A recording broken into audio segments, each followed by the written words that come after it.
সম্মানিত উপস্থিতি, আজকের আলোচনার বিষয় হল ইসলামে মানুষের বাক স্বাধীনতা। আল্লাহ সুবহানাহু ওয়া তাআলা মানুষকে জাগতিক জীবনে যে নিয়ামত দান করেছেন তার মধ্যে অন্যতম হল স্বাধীনতা। ইসলামের দৃষ্টিতে প্রতিটা মানুষ জন্মগতভাবে স্বাধীন। মানুষ মহান সৃষ্টিকর্তা আল্লাহ সুবহানাহু ওয়া তাআলা ছাড়া কারো দাস বা গোলাম নয়।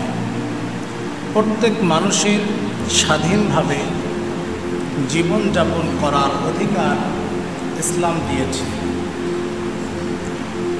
কোনো অবস্থাতেই মানুষের এ জন্মগত অধিকার ক্ষুণ্ণ করা কারো এখতিয়ার আল্লাহ সুবহানাহু ওয়া তাআলা কাউকে দেন নাই। এই জন্য জাতি, ধর্ম, বর্ণ নির্বিশেষে স্বাধীনভাবে কথা বলা, স্বাধীনভাবে জীবনযাপন করা এটা মানুষের জন্মগত অধিকার। কে দিয়েছে? আল্লাহ সুবহানাহু ওয়া তাআলা দিয়েছে। আমাদের এদেশকে আগে স্বৈরাচারেরা স্বাধীন বললেও এই মসজিদটা স্বাধীন ছিল না। কথা বলুন ঠিক কিনা? তবে আমাকে এখানকার যারা মসজিদের দায়িত্বে আছেন, সভাপতি, সেক্রেটারি সহ যারা আছেন, আমাকে কখনো আলোচনার ক্ষেত্রে কোনো কন্ডিশন দেন নাই, কোনো বাধাও প্রয়োগ করেন নাই। কিন্তু বাংলাদেশের অধিকাংশ মসজিদে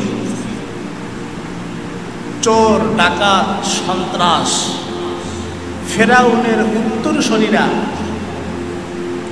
সভাপতি, সেক্রেটারির দায়িত্ব নিয়ে ইমামদের বাক স্বাধীনতাকে হরণ করে নিয়েছে। ঠিক কিনা?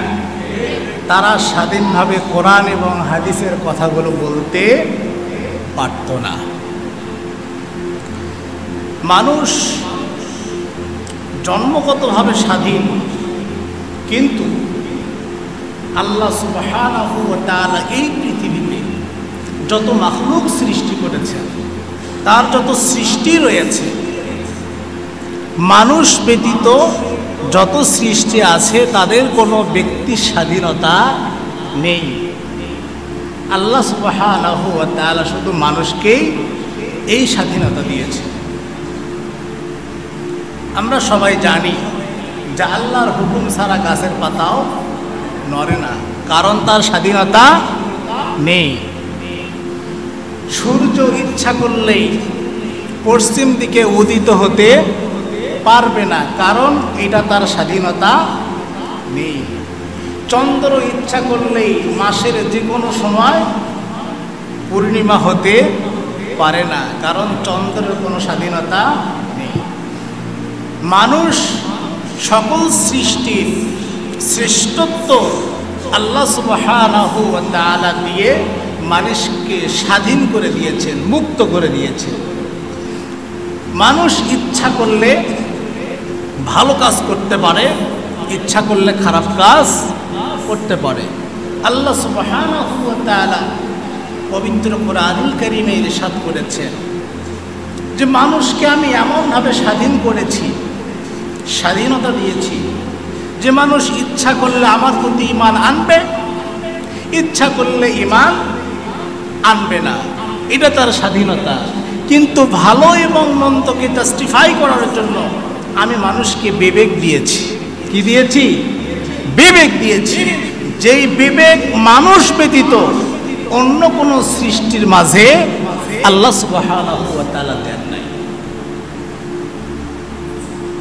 এই জন্য পৃথিবীতে যুগে যুগে পথভোলা, পথভ্রষ্ট, লাঞ্ছিত, বঞ্চিত, নির্যাতিত মানুষকে তাদের অধিকার ফিরিয়ে দেওয়ার জন্য যুগে যুগে যখন আল্লাহ সুবহানাহু ওয়া তাআলা নবী রাসূল পাঠিয়েছেন, তারাও মানুষের এই অধিকার, মানুষের এই স্বাধীনতা হরণ করেন নাই, তারাও নষ্ট করেন নাই।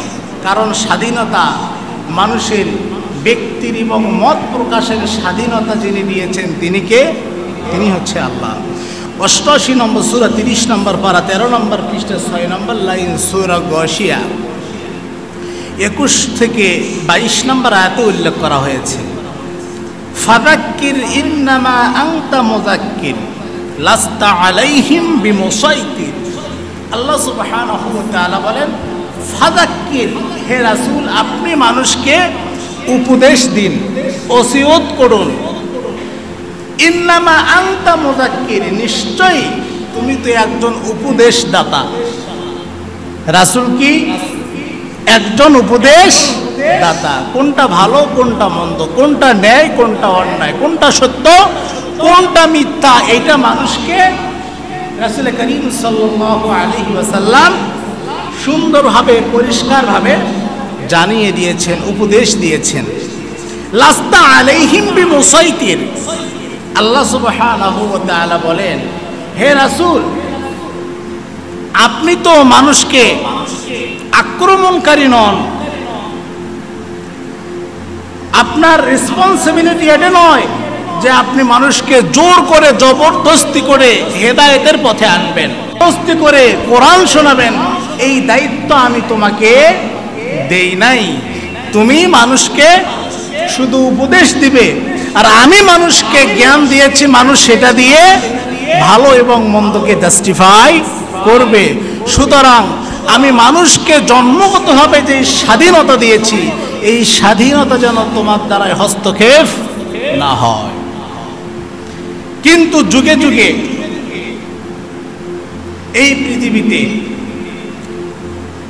স্বৈরাচার জালিম শাসকেরা জনগণের, মানুষের স্বাধীনতা কেড়ে নিয়েছিল, ব্যক্তিগত স্বাধীনতা কেড়ে নিয়েছিল। যেমন ফেরাউন জনগণের বাক স্বাধীনতা কেড়ে নিয়েছিল, ফেরাউনের বিরুদ্ধে কোনো কথা বলতে দিত না।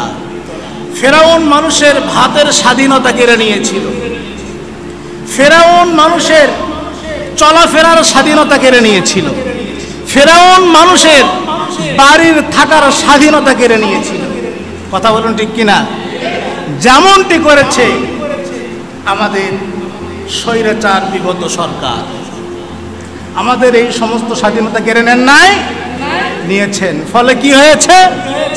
আল্লাহ সুবহানাহু ওয়া তাআলা ওই ফিরাউনের মতো লাঞ্ছিত করে, বঞ্চিত করে তার ক্ষমতার মসনদকে মাটির সঙ্গে মিশিয়ে দিয়েছে। আল্লাহ সুবহানাহু ওয়া তাআলা মানুষের স্বাধীনতা কিভাবে দিয়েছেন, পবিত্র কোরআন কারীমে আল্লাহ তাআলা সুন্দরভাবে সেটা স্পষ্ট জানিয়ে দিয়েছেন। 33 নম্বর সূরা 22 নম্বর পারা 6 নম্বর পৃষ্ঠা 9 নম্বর লাইন সূরা আহজাব ৭৪ থেকে ৭১ নম্বর আয়াতে উল্লেখ করা হয়েছে, ইয়া আইয়ুহাল্লাযীনা আমানু তাকুল্লাহা ওয়া কুলু কওলান সাদীদা يصلح لكم أعمالكم ويغفر لكم ذنوبكم ومن يطع الله ورسوله فقد فاز فوزا عظيما। আল্লাহ রাব্বুল আলামিন বলেন, ইয়া আইয়ুহাল্লাযীনা আমানুত্তাকুল্লাহ, হে ঈমানদারগণ তোমরা আল্লাহকে ভয় করো। ওয়াকুলু কওলান সাদীদা, আমি তোমাদেরকে জন্মগতভাবে যে স্বাধীনতা দিয়েছি, সেই স্বাধীনতা দিয়ে, সেই স্বাধীনতার তোমরা শক্তি দিয়ে তোমরা ন্যায়ের পক্ষে সত্য কথা বলবে, তোমরা ন্যায়ের পক্ষে সত্য কথা বলবে, অন্যায়ের বিরোধিতা করবে, জালিমের সামনে তোমরা মস্তক অবনত না করে সত্য কথা বলা, এটা আমার পক্ষ থেকে তোমাদের স্বাধীনতা। সুবহানাল্লাহ। তাহলে আমাদের স্বাধীনতা কে দিয়েছে? আল্লাহ দিয়েছে। ইসলিহ লাকুম আমালাকুম, তোমরা যদি এই স্বাধীনতাকে কাজে লাগিয়ে সত্যর পক্ষে অবিচল থাকতে পারো, তাহলে আমি আল্লাহ সুবহানাহু ওয়া তাআলা তোমাদের জাগতিক জীবনের কাজকর্মকে সংশোধন করিয়ে দিব। ওয়া ইয়াগফির লাকুম যুনুবাকুম, তোমাদের জীবনের সমস্ত গুনাহগুলোকে মাফ করিয়ে দিব। ওয়া মা ইউতিউল্লাহ ওয়া রাসূলাহু ফাকাদ ফাযা ফাওজান আযীমা, আর যদি তোমরা আল্লাহ এবং তার রাসূলের আনুগত্য করতে পারো, আল্লাহ এবং তার রাসূলের দেখানো পন্থায়, দেখানো রাস্তায় তোমরা তোমাদের জীবনকে পরিচালনা করতে পারো, তাহলে ইহকালে এবং পরকালে যিনি আমাদেরকে সফলতা দান করবেন তিনি কে? তিনি হচ্ছেন আল্লাহ। তাহলে এই স্বাধীনতা, মানুষের বাক স্বাধীনতা, মত প্রকাশের স্বাধীনতা যারা কেড়ে নেয় তারা নিঃসন্দেহে জালেম, এতে কোনো সন্দেহ নাই। বাক স্বাধীনতার গুরুত্ব কি? একজন মানুষ স্বাধীন থাকলে কি উপকার হয়? যেমন বাক স্বাধীনতার অর্থ হচ্ছে আল্লাহর সন্তুষ্টির জন্য স্বাধীনভাবে নিজের বক্তব্য এবং মত প্রকাশ করা, এটা হলো স্বাধীনতা। কিন্তু আপনি এই স্বাধীনভাবে কথা বলতে গিয়ে, মত প্রকাশ করতে গিয়ে অন্যের মতে ক্ষুণ্ণ করা যাবে না, স্বাধীনতা ক্ষুণ্ণ করা যাবে না। কিন্তু যারা শয়তানের সন্তুষ্টি অর্জনের লক্ষ্যে কথা বলে, কাজ করে, এইটা তাদের স্বাধীনতা নয়, বরং এটা হলো স্বেচ্ছাচারিতা, এটা হলো পশুত্বের স্বভাব, যেটা কোনো সভ্য মানুষের কাম্য হতে পারে না। আল্লাহ সুবহানাহু ওয়া তাআলা মানুষকে শ্রেষ্ঠত্ব দিয়েছেন কেন? যে মানুষ সত্য কথা বলবে, ন্যায়ের পথে চলবে, এই বিবেকটাকে কাজে লাগাবে। যেমন সূরা আরাফের 179 নম্বর আয়াতে আল্লাহ তাআলা বলেছেন, উলাইকা কাল আনআম বাল হুম আদল উলাইকা হুমুল গাফিলুন। মানুষ হচ্ছে জন্তু জানোয়ারের চাইতে নিকৃষ্ট। উলাইকা কাল আনাম, মানুষ হচ্ছে জন্তু জানোয়ারের মতো, বালহুম আদল, বরং তার চাইতেও নিকৃষ্ট। অন্য আয়াতে আল্লাহ তাআলা বলেছেন, ওয়ান্নি ফাদ্দালতুকুম আলাল আলামিন, আমি মানুষকে পৃথিবীর সমস্ত সৃষ্টিকুলের উপরে শ্রেষ্ঠত্ব দিয়েছি। কিন্তু যখন মানুষ এই বিবেকটাকে কাজে লাগাবে না, তখন হবে জন্তু জানোয়ারের চাইতে নিকৃষ্ট। আর যখন এই বিবেকটাকে কাজে লাগিয়ে ন্যায়ের পক্ষে, অন্যায়ের বিরুদ্ধে প্রতিবাদী হবে, সত্য কথা বলবে, তখন হবে সকল সৃষ্টিকুলের মধ্যে শ্রেষ্ঠ। কথা বুঝতে পেরেছেন? আল্লাহ সুবহানাহু ওয়া তাআলা 17 নম্বর সূরা 15 নম্বর পারা 8 নম্বর পৃষ্ঠার 1 নম্বর লাইন সূরা বানি ইসরাইল 77 নম্বর আয়াতে উল্লেখ করেছেন, ওয়ালাকাদ কাররামনা বানি আদম ওয়া হামালনাহুম ফিল বাররি ওয়াল বাহরি ওয়া রাযাকনাহুম মিনাত তাইয়্যিবাতি ওয়া ফাদ্দালনাহুম আলা কাসীরিম মিম্মান খালাকনা তাফদীলা। আল্লাহ রাব্বুল আলামিন বলেন, ওয়ালাকাদ কাররামনা বানি আদম, আমি আদম সন্তানকে সম্মানিত করেছি, মর্যাদা দান করেছি। ওয়া হামালনাহুম ফিল বাররি ওয়াল বাহরি, জলে স্থলে বিচরণ করার জন্য, চলাফেরা করার জন্য আমি আল্লাহ সুবহানাহু ওয়া তাআলা তাদেরকে বিভিন্ন বাহনের ব্যবস্থা করে দিয়েছি। ওয়া রাযাকনাহুম মিনাত তাইয়্যিবাতি, তাদের জীবন উপকরণের জন্য, সুস্থভাবে বেঁচে থাকার জন্য, সুস্থভাবে জীবন ধারণ করে আল্লাহর ইবাদত করার জন্য আমি আল্লাহ সুবহানাহু ওয়া তাআলা তাদেরকে অনেক রকম রিজিক দান করেছি। ওয়াফাদ্দালনাহুম আলা কাসীরিম মিম্মান খালাকনা তাফদীলা, এবং আমার সকল সৃষ্টিকুলের উপরে মানুষকে শ্রেষ্ঠত্ব দিয়েছি। সুবহানাল্লাহ। সকল সৃষ্টিকুলের উপরে আমাদেরকে, মানুষকে যিনি শ্রেষ্ঠত্ব দিয়েছেন তিনি হচ্ছে আল্লাহ সুবহানাহু ওয়া তাআলা। এবং সকল মানুষের মধ্যে যাদেরকে শ্রেষ্ঠত্ব দিয়েছেন তারা হচ্ছে আলেম ওলামা। কারণ আল ওলামা ওয়ারাসাতুল আম্বিয়া, আলেম ওলামা হচ্ছে নবীদের উত্তরসূরি। এখন আর কোনো নবী আসবে না, কিন্তু নবীদের দায়িত্ব, নবীদের কাজ যারা করে তারা হচ্ছে আলেম সমাজ, ঠিক কিনা? বাংলাদেশে এই স্বৈরাচার শাসকের পতনের পরে নতুন কিছু হাইব্রিড নেতা, কিছু হাইব্রিড মৌলবি বের হয়েছে। তারা আবার বক্তব্য দিচ্ছে যে এই আন্দোলনে আলেমদের ভূমিকা কি, তারা কি করেছে।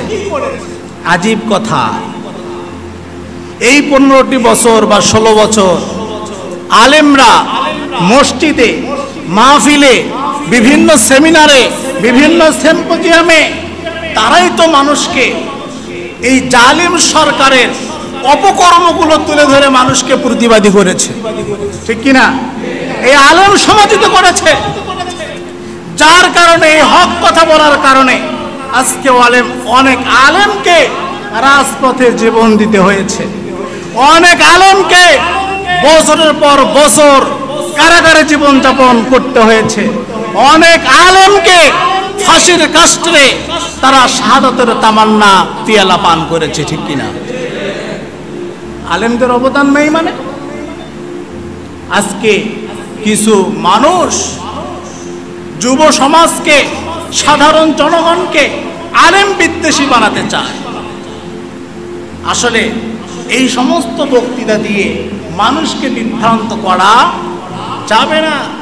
যারা যুগে যুগে সাধারণ মানুষ থেকে আলেমদেরকে বিচ্ছিন্ন করতে চেয়েছিল, এক সময় দেখা যায় তাদের গোড়াটা কেটে গিয়েছে। কারণ যুগে যুগে যারা ইসলামের গোড়া কেটে দিতে চেয়েছিল, আলেমদের গোড়া কেটে দিতে চেয়েছিল, আল্লাহ সুবহানাহু ওয়া তাআলা তাদেরকেই তাদের গোড়া কর্তন করে দিয়েছেন জীবনের তরে। আসলে বিষয়টা হলো কি, যেই গলা দিয়ে জালেমদের এই জিলাপি বিরিয়ানি ঢোকে, সেই গলা দিয়ে কখনো হক কথা বের হয় না। সব সময় ওই গলা দিয়ে তারা জালেমদের পক্ষে কথা বলে। কথা বলুন, ঠিক কিনা? এই শ্রেণীর মানুষ আমাদের দেশে আছে না নাই? অবশ্যই আছে। সুতরাং আমি বিনয়ের সঙ্গে আপনাদেরকে বলতে চাই, কখনো কোনো সময় আলেম বিদ্বেষী হবেন না। কারণ এই দেশের আলেম সমাজ কখনো চুরি করে না, কোনো ডাকাতি করে না, জেনার অন্যায় কাজে জড়িত হয় না। হ্যাঁ, দুই একজন থাকতে পারে, এই দুই একজন লম্পট থাকার কারণে আপনি গোটা আলেম সমাজকে তো সেই দুই একজনের দ্বারা জাস্টিফাই করতে পারেন না। পৃথিবীতে সব দল মত শ্রেণী পেশার মধ্যে ভালো এবং মন্দ আছে না নাই? কিন্তু যারা ভালো আছে, আপনি দুই একজন খারাপের দ্বারা তাদের সবাইকে খারাপ বলতে পারেন? পারেন? পারেন না। আজকে আমরা অনেক মানুষ মনে করে, যারা বিশেষ করে শার্ট প্যান্ট পরে মানুষ, যে এরা তো কোরআন সুন্নাহ মানে না, এদের আবার ঈমান আমল কোথায় আছে? আপনি হয়তো জানেন না, এমন শার্ট প্যান্ট পরাওয়ালা মানুষ যে আমল করে, আল্লাহকে ভয় করে, আপনি ততটুকু এই লম্বা দাড়ি টুপি আর পাঞ্জাবি পরেও করতে পারেন না। কারণ মানুষের ঈমান হচ্ছে অন্তরে। কে আল্লাহকে বেশি ভয় করে আর কে আল্লাহকে কম ভয় করে, এইটা জানার মানুষের কোনো অধিকার নাই, এখতিয়ার নাই, বোঝারও কোনো উপায় নাই। এটা শুধু আল্লাহ ভালো জানে। আমি এত বড় টুপি আর এত বড় দাড়ি, এত বড় পাঞ্জাবি রেখে কতটুকু আল্লাহকে ভয় করি, এইটা একজন মুসলমানের কাজ হতে পারে না। ইসলামের বাহিরে মানুষের বাক স্বাধীনতা, ইসলামের বাহিরে অন্যদের বাক স্বাধীনতা মূলত নিয়ন্ত্রণহীন। এক্সাম্পল স্বরূপ বলা যায়, ইসলামের পূর্ব যুগে পৃথিবীর প্রায় সর্বত্র দেশগুলোতে মানুষকে দাস দাসী রূপে ক্রয় বিক্রয় করা হতো। নারীদের কোনো বাক এবং মত প্রকাশের স্বাধীনতা ছিল না। বিবাহে নারীদের কোনো কথা গুরুত্ব দেওয়া হতো না। বিধবা বিবাহ ছিল না।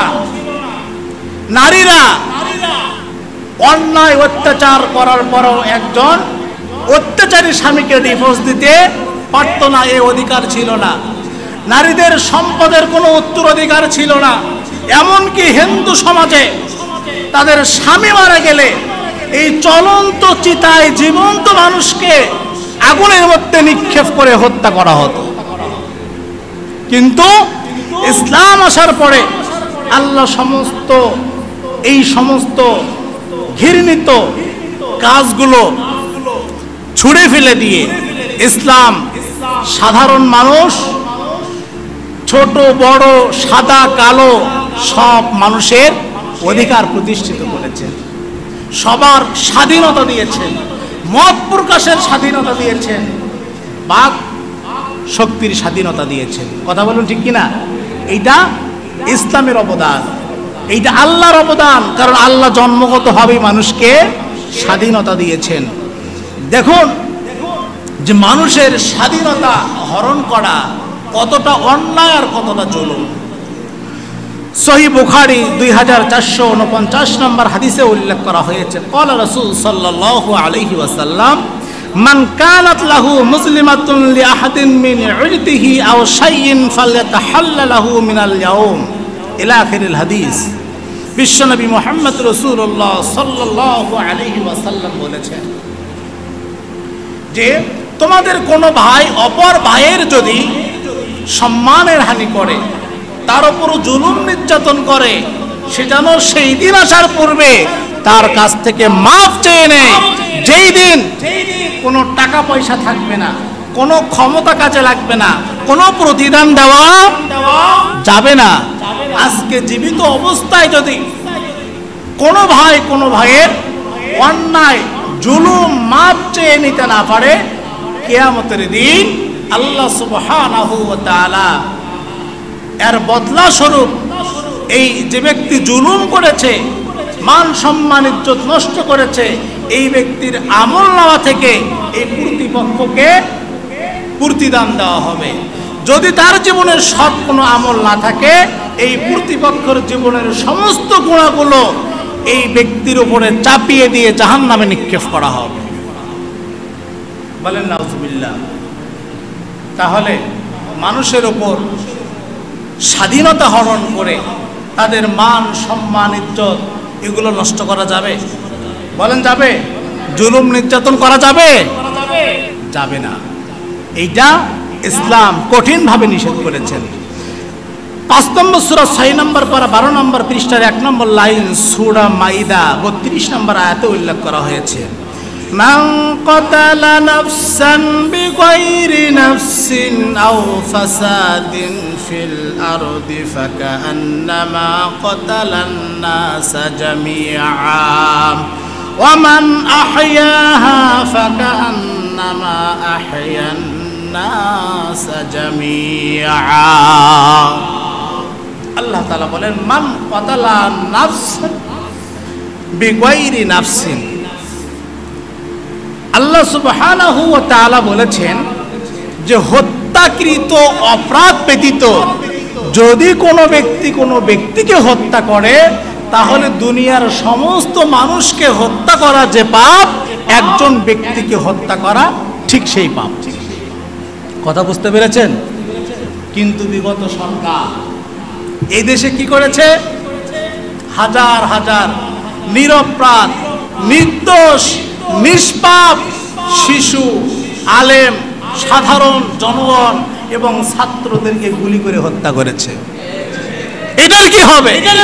একজন মানুষ হত্যা করলে যদি দুনিয়ার সমস্ত মানুষ হত্যা করার অপরাধ হয়, যিনি হাজার হাজার মানুষকে, নির্দোষ মানুষকে হত্যা করলো, এর অপরাধটা কত বড়, এটা কি হিসাব করা যাবে? বলেন যাবে? সম্মানিত উপস্থিতি,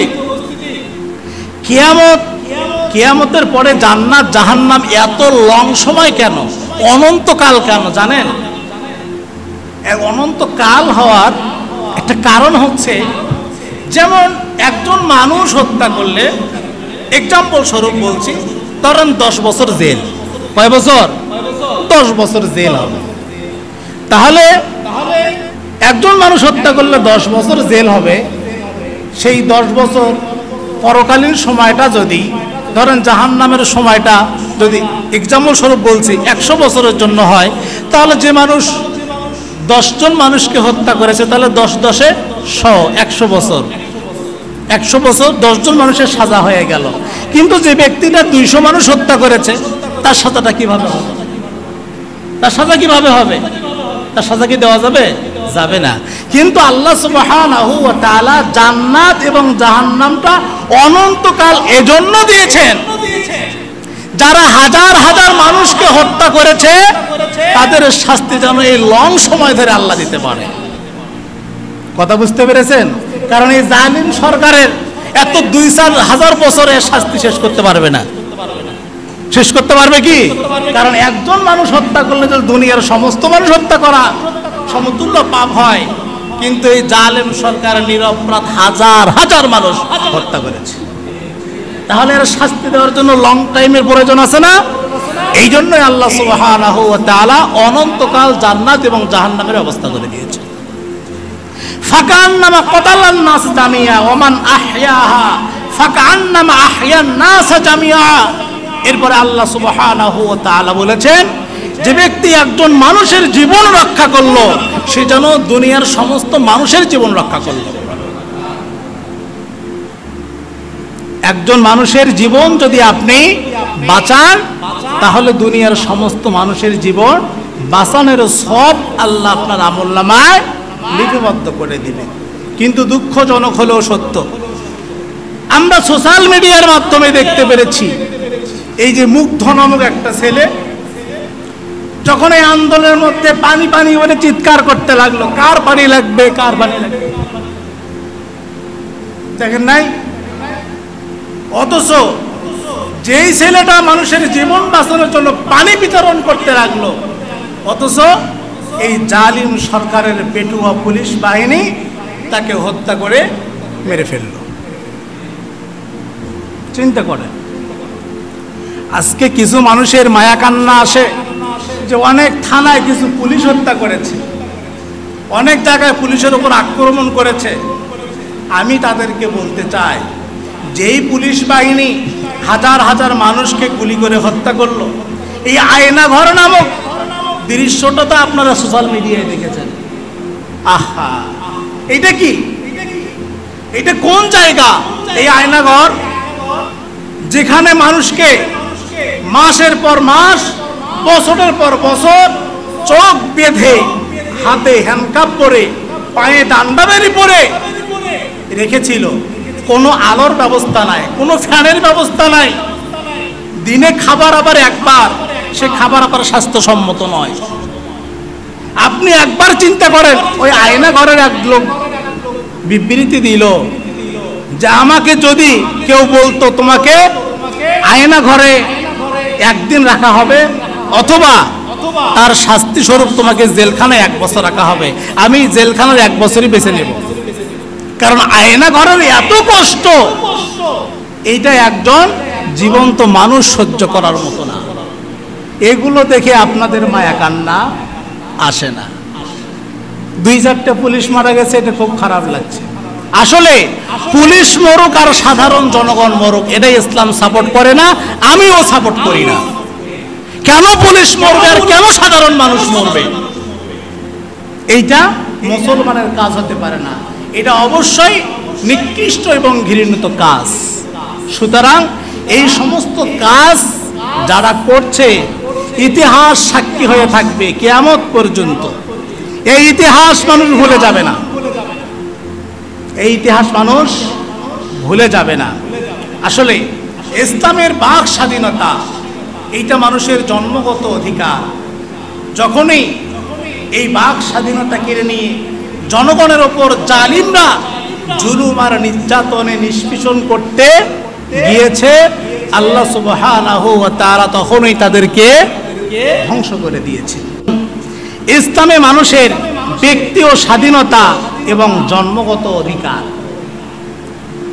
এটা ইসলাম মানুষকে ব্যক্তিগতভাবেই মত প্রকাশের এবং ব্যক্তির স্বাধীনতা দিয়েছেন, কিন্তু এই ব্যক্তির স্বাধীনতা থাকার পরেও অনেকে আমরা এটা কি করি, গোপন রাখি। কিসের কারণে? স্বার্থের কারণে। আছে না নাই? আল্লাহ তাআলা বলেছেন 2 নম্বর সূরা 2 নম্বর পারা 3 নম্বর পৃষ্ঠা 4 নম্বর লাইন সূরা বাকারা 159 নম্বর আয়াতে উল্লেখ করা হয়েছে, ইন্নাল্লাযীনা ইয়াকতুমুনা মা আনজালনা মিনাল বায়্যিনাতি ওয়াল হুদা মিন বা'দি মা বায়্যানাহু লিন-নাসি ফিল কিতাবি উলাইকা ইয়ালআনুহুমুল্লাহু ওয়া ইয়ালআনুহুমুল লাঈনুন।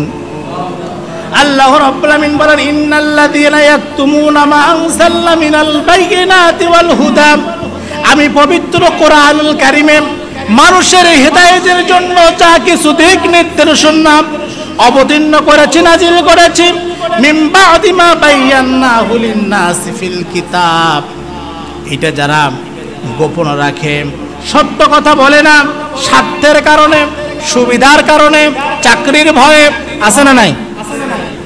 যে আমি যদি এই জালিম সরকারের বিরুদ্ধে এই হক কথা বলি, ন্যায় কথা বলি, আমার চাকরিটা থাকবে না, আমার ইমামতি থাকবে না, আমি আর সুবিধা পাবো না, এই ভয়ে অনেকেই জালিমের বিরুদ্ধে সত্য কথা বলে নাই।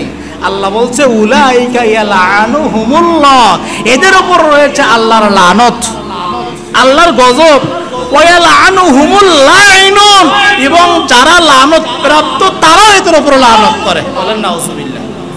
তাহলে চিন্তা করেন এরা কত বড় নিকৃষ্ট। সুনান ইবনে নাসাই 4209 নম্বর হাদিসে উল্লেখ করা হয়েছে, قال رسول صلى الله عليه وسلم أفضل الجهاد كلمة حق عند سلطان جاري। রাসূল করিম সাল্লাল্লাহু আলাইহি ওয়াসাল্লাম বলেছেন যে জালিম শাসকের সামনে সত্য কথা বলা, হক কথা বলাই হচ্ছে সর্বশ্রেষ্ঠ জিহাদ।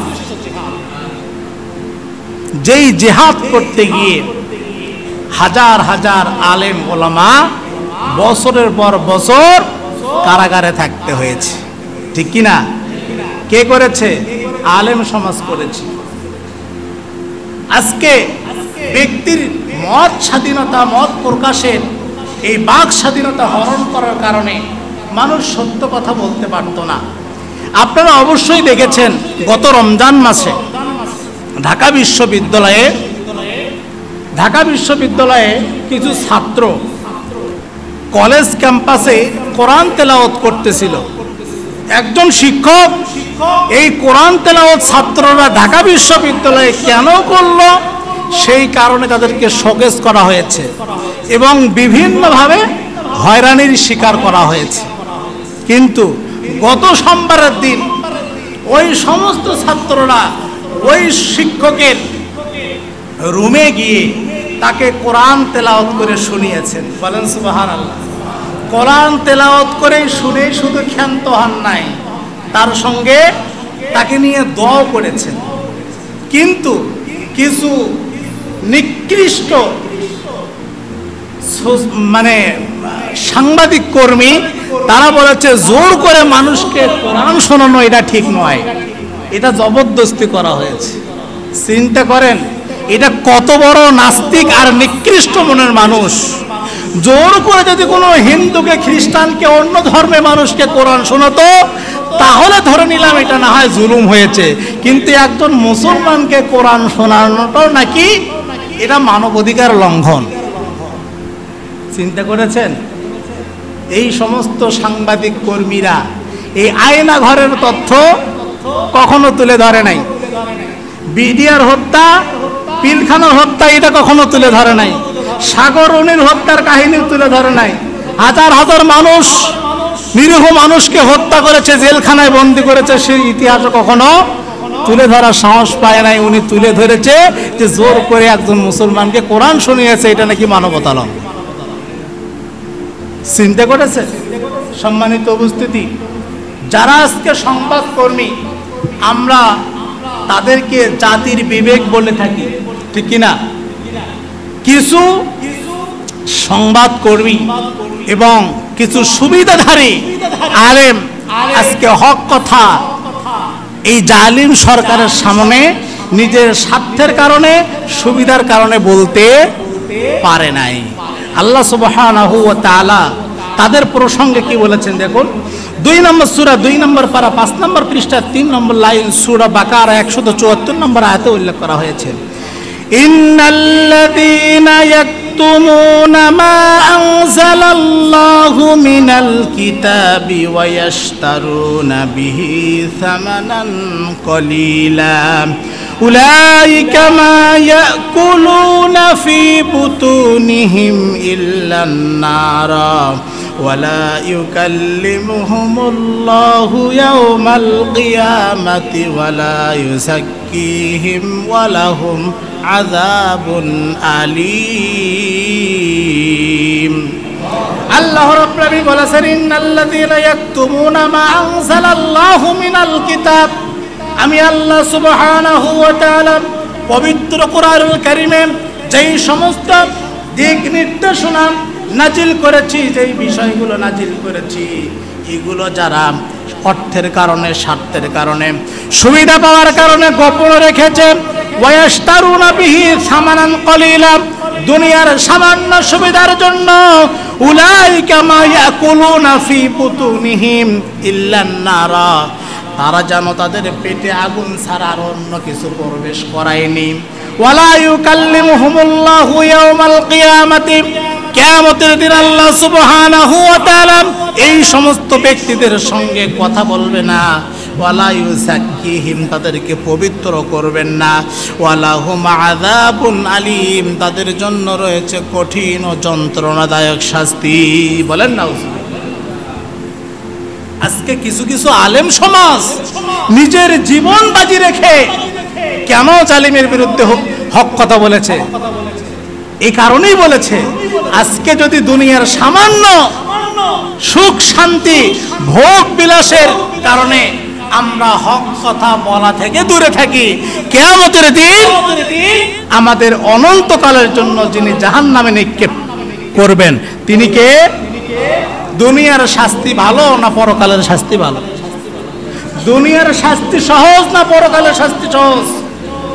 সুতরাং দুনিয়ার শাস্তি যারা হকপন্থী আলেম তারা বেছে নিয়ে বিভিন্ন মামলা হামলা জেল জুলুমের শিকার হয়েছে, কিন্তু পরকালের জাহান্নামকে তারা ভয় করে ন্যায়ের পক্ষে অন্যায়ের বিরুদ্ধে প্রতিবাদ করেছে। সুনানে তিরমিজি 2649 নম্বর হাদিসে উল্লেখ করা হয়েছে, قال رسول صلى الله عليه وسلم من سئل عن علم علمه ثم كتمه الجماع يوم القيامة بلجام من نار। রাসূল করিম সাল্লাল্লাহু আলাইহি ওয়াসাল্লাম বলেছেন, কোন ব্যক্তির কোন আলেমের কাছে যেটা তার জানা আছে এমন বিষয়ে জিজ্ঞাসিত হলে যদি সেটা কাতামাহুল জিমা, যদি সে গোপন রাখে, সত্য কথা বলা থেকে বিরত থাকে, ইয়াউমাল কিয়ামাতি বিলিজামিন মিন নার, কিয়ামতের দিন তাকে জাহান্নামের বেড়ি পরিয়ে দেওয়া হবে, মুখোশ পরিয়ে দেওয়া হবে। কারণ এই মুখ দ্বারা সে সত্য কথা বলতে পারেন নাই। কারণ এই মুখ দিয়ে যদি সে সত্য কথা বলতো তাহলে গরম গরম জিলাপি আর কোরমা পোলাও এই গলা দিয়ে ঢুকতো না। সম্মানিত উপস্থিতি, কিন্তু যারা সত্য কথা বলেছে, ন্যায়ের পক্ষে চলেছে, আল্লাহর পক্ষ থেকে তাদের উপর রহমত, ইহকালীন শান্তি এবং পরকালীন অনন্তকালের জন্য মুক্তি নিয়ামত আছে না নাই? আল্লাহ সুবহানাহু ওয়া তাআলা সেটাও বলেছেন।